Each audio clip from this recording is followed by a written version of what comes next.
ਸਤਿ ਸ਼੍ਰੀ ਅਕਾਲ। 3 ਅਕਤੂਬਰ ਉਹ ਦਿਨ ਜਦੋਂ ਲਖੀਮਪੁਰ ਖੇੜੀ ਵਿੱਚ ਪੈਦਲ ਤੇ ਸ਼ਾਂਤੀਪੂਰਵਕ ਚੱਲਦੇ ਹੋਏ ਕਿਸਾਨਾਂ ਨੂੰ 3 ਗੱਡੀਆਂ ਨੇ ਰੌਂਤਾ ਸੀਗਾ। 4 ਲੋਕਾਂ ਦੀ ਮੌਤ ਹੋਈ, ਜਿਸ ਚੋਂ ਇੱਕ ਪੱਤਰਕਾਰ ਵੀ ਸਨ, ਤੇ ਫਿਰ ਜਿਹੜੀ ਵਾਇਲੈਂਸ ਹੋਈ, ਮਰਨ ਵਾਲਿਆਂ ਦੀ ਸੰਖਿਆ 8 ਤੇ ਪਹੁੰਚ ਗਈ। ਬਹੁਤ ਰੌਲਾ ਪਿਆ।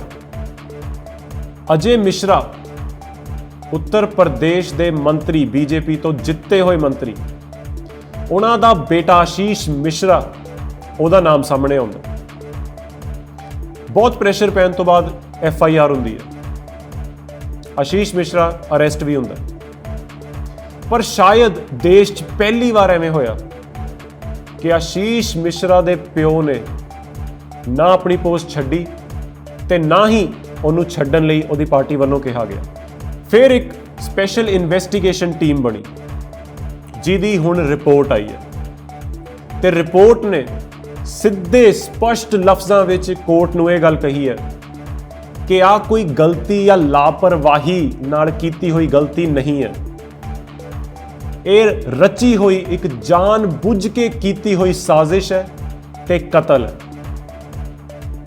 ਇਸ ਵੇਲੇ FIR 'ਚ ਜਿਹੜੇ ਸੈਕਸ਼ਨ ਨੇ, ਜਿਨ੍ਹਾਂ 'ਚ ਕਿਹਾ ਜਾ ਰਿਹਾ ਹੈ ਕਿ ਰੈਸ਼ ਗੱਡੀ ਚਲਾਣਾ, ਗਲਤ ਤਰੀਕੇ ਨਾਲ ਗੱਡੀ ਚਲਾਣਾ ਤੇ ਲਾਪਰਵਾਹੀ ਕਰਕੇ ਮੌਤ ਹੋਣਾ, ਇਹ ਸੈਕਸ਼ਨ ਨੇ FIR 'ਚ। ਤੇ SIT ਨੇ ਕਿਹਾ ਕਿ ਇਹਨਾਂ ਸੈਕਸ਼ਨਾਂ ਨੂੰ ਹਟਾ ਕੇ ਅਟੈਂਪਟ ਟੂ ਮਰਡਰ ਤੇ ਰਾਇਟਿੰਗ, ਦੰਗਾ ਕਰਨਾ, ਇਹੋ ਜਿਹੇ ਸੈਕਸ਼ਨ ਪਾਏ ਜਾਣ ਤੇ ਜਾਣ ਬੁੱਝ ਕੇ ਕਿਸੇ ਨੂੰ ਨੁਕਸਾਨ ਪਹੁੰਚਾਣਾ, ਇਹੋ ਜਿਹੇ ਸੈਕਸ਼ਨ FIR 'ਚ ਐਡ ਕੀਤੇ ਜਾਣ।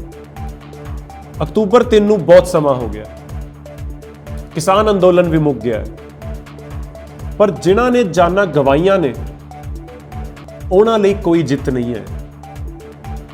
ਸਿਰਫ ਇੱਕ ਸ਼ਰਧਾਂਜਲੀ ਹੈ ਸ਼ਾਇਦ ਉਹਨਾਂ ਲਈ ਜਿਨ੍ਹਾਂ ਨੇ ਸ਼ਹਾਦਤ ਦਿੱਤੀ। ਪਰ ਕੀ ਹੁਣ ਇਹ ਸਭ ਹੋਣ ਦੇ ਬਾਅਦ ਵੀ ਰਿਜ਼ਾਈਨ ਕਰਨਗੇ ਅਜੇ ਮਿਸ਼ਰਾ, ਜਾਂ BJP ਉੱਤਰ ਪ੍ਰਦੇਸ਼ ਸਰਕਾਰ ਉਹਨਾਂ ਨੂੰ ਬਰਖਾਸਤ ਕਰੇਗੀ? ਆਪੋਜੀਸ਼ਨ ਪਾਰਟੀਆਂ ਮੰਗ ਕਰ ਚੁੱਕੀਆਂ ਨੇ। ਰਾਹੁਲ ਗਾਂਧੀ ਤਾਂ ਪ੍ਰਧਾਨ ਮੰਤਰੀ ਨੂੰ ਕਹਿ ਰਹੇ ਨੇ ਕਿ ਤੁਸੀਂ ਮਾਫੀ ਮੰਗੋ।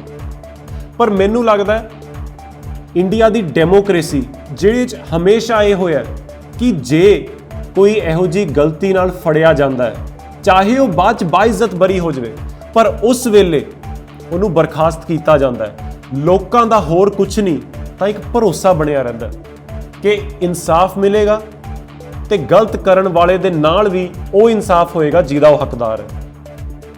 ਤੁਹਾਨੂੰ ਇੱਕ ਛੋਟਾ ਜਿਹਾ ਐਗਜ਼ਾਮਪਲ ਦੇ ਦਿੰਦਾ, BJP ਦਾ ਆਪਣਾ ਹੀ। ਕੁਝ ਸਾਲ ਪਹਿਲਾਂ BJP ਹਰਿਆਣਾ ਦੇ ਪ੍ਰੈਜ਼ੀਡੈਂਟ ਦਾ ਮੁੰਡਾ ਛੇੜਛਾੜ ਦੇ ਮਾਮਲੇ 'ਚ ਫੜਿਆ ਗਿਆ ਸੀਗਾ। ਕਿਹਾ ਗਿਆ ਸੀ ਕਿ ਉਹਨੇ ਇੱਕ ਕੁੜੀ ਦੀ ਗੱਡੀ ਪਿੱਛੇ ਆਪਣੀ ਗੱਡੀ ਲਾਈ ਤੇ ਉਹਨੂੰ ਕਿਹਾ ਕਿ ਉਹ ਗੱਡੀ ਦਾ ਦਰਵਾਜ਼ਾ ਖੋਲੇ, ਉਹਦਾ ਪਿੱਛਾ ਕੀਤਾ। ਸਿਰਫ ਇੰਨਾ ਹੋਇਆ, ਸਟਾਕਿੰਗ ਦਾ ਕੇਸ ਬਣਿਆ ਤੇ ਮੁੰਡਾ ਅਰੈਸਟ ਹੋਇਆ, ਜੇਲ੍ਹ 'ਚ ਗਿਆ। ਉਹਦੇ ਪਿਤਾ, ਜੋ ਉਸ ਵੇਲੇ BJP ਹਰਿਆਣਾ ਦੇ ਸੂਬਾ ਪ੍ਰੈਜ਼ੀਡੈਂਟ ਸੀਗੇ, ਉਹਨਾਂ ਨੂੰ ਆਪਣੀ ਪੋਸਟ ਤੋਂ ਹਟਾ ਦਿੱਤਾ ਗਿਆ। ਪਰ ਇੱਥੇ ਜਾਣ ਬੁੱਝ ਕੇ ਪਿੱਛੋਂ ਗੱਡੀ ਆਉਂਦੀ ਹੈ, ਇੱਕ ਪੈਦਲ ਚੱਲਦੇ ਲੋਕਾਂ 'ਚ ਗੱਡੀ ਵੱਜਦੀ ਹੈ ਤੇ ਲੰਘ ਜਾਂਦੀ ਹੈ।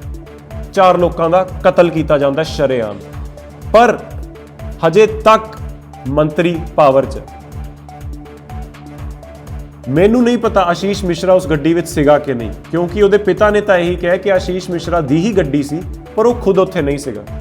ਪਰ ਇਸ ਵੇਲੇ ਜਦੋਂ ਇਹ ਵੀ ਕਿਹਾ ਜਾ ਰਿਹਾ ਕਿ ਆਸ਼ੀਸ਼ ਮਿਸ਼ਰਾ ਹੀ ਸੀਗਾ, SIT ਨੇ ਆਪ ਕਿਹਾ ਤੇ ਆ ਜਾਣ ਬੁੱਝ ਕੇ ਕੀਤਾ ਕਤਲ ਸੀਗਾ, ਕੀ ਅਜੇ ਮਿਸ਼ਰਾ ਦੀ ਇਹ ਰਿਸਪੌਂਸਿਬਿਲਿਟੀ ਨਹੀਂ ਬਣਦੀ ਹੈ, ਜਾਂ BJP ਦੀ ਉੱਤਰ ਪ੍ਰਦੇਸ਼ ਸਰਕਾਰ ਦੀ ਇਹ ਰਿਸਪੌਂਸਿਬਿਲਿਟੀ ਨਹੀਂ ਬਣਦੀ ਹੈ ਕਿ ਹੋਰ ਕੁਝ ਨਹੀਂ ਪਰ ਪੈਂਡਿੰਗ ਇਨਵੈਸਟੀਗੇਸ਼ਨ ਹੀ ਉਹਨਾਂ ਨੂੰ ਆਪਣੀ ਪੋਸਟ ਤੋਂ ਹਟਾ ਦਿੱਤਾ ਜਾਵੇ? ਕਿਉਂਕਿ ਹੋਰ ਕੁਝ ਨਹੀਂ, ਉਹ ਮਿਨਿਸਟਰ ਆਫ ਸਟੇਟ ਨੇ, ਹੋਮ ਮਿਨਿਸਟਰ ਨੇ UP ਦੇ।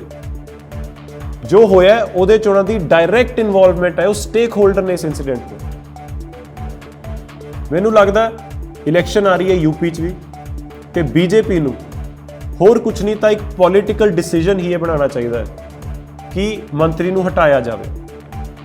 ਹੁਣ ਤੱਕ BJP ਕਿਹਾ ਜਾ ਰਿਹਾ ਕਿ ਆਪਣੀ ਈਗੋ ਕਰਕੇ ਬਹੁਤ ਮਾਰ ਖਾ ਰਹੀ ਹੈ। ਇੱਕ ਛੋਟਾ ਜਿਹਾ ਮੌਕਾ ਦੁਬਾਰਾ ਮਿਲਿਆ ਉਹਨਾਂ ਨੂੰ ਇਹ ਇਮੇਜ ਸੁਧਾਰਨ ਦਾ। ਕੀ ਇਹ ਹੋਏਗਾ ਕਿ ਨਹੀਂ, ਕਿ ਇਨਸਾਨੀਅਤ ਤੇ ਇਨਸਾਫ ਮਿਲੇਗਾ ਜਾਂ ਨਹੀਂ, ਇਹਦਾ ਸਭ ਨੂੰ ਇੰਤਜ਼ਾਰ ਹੈ ਸ਼ਾਇਦ। ਤੁਸੀਂ ਦੇਖਦੇ ਰਹੋ ਪੰਜਾਬ ਟੁਡੇ।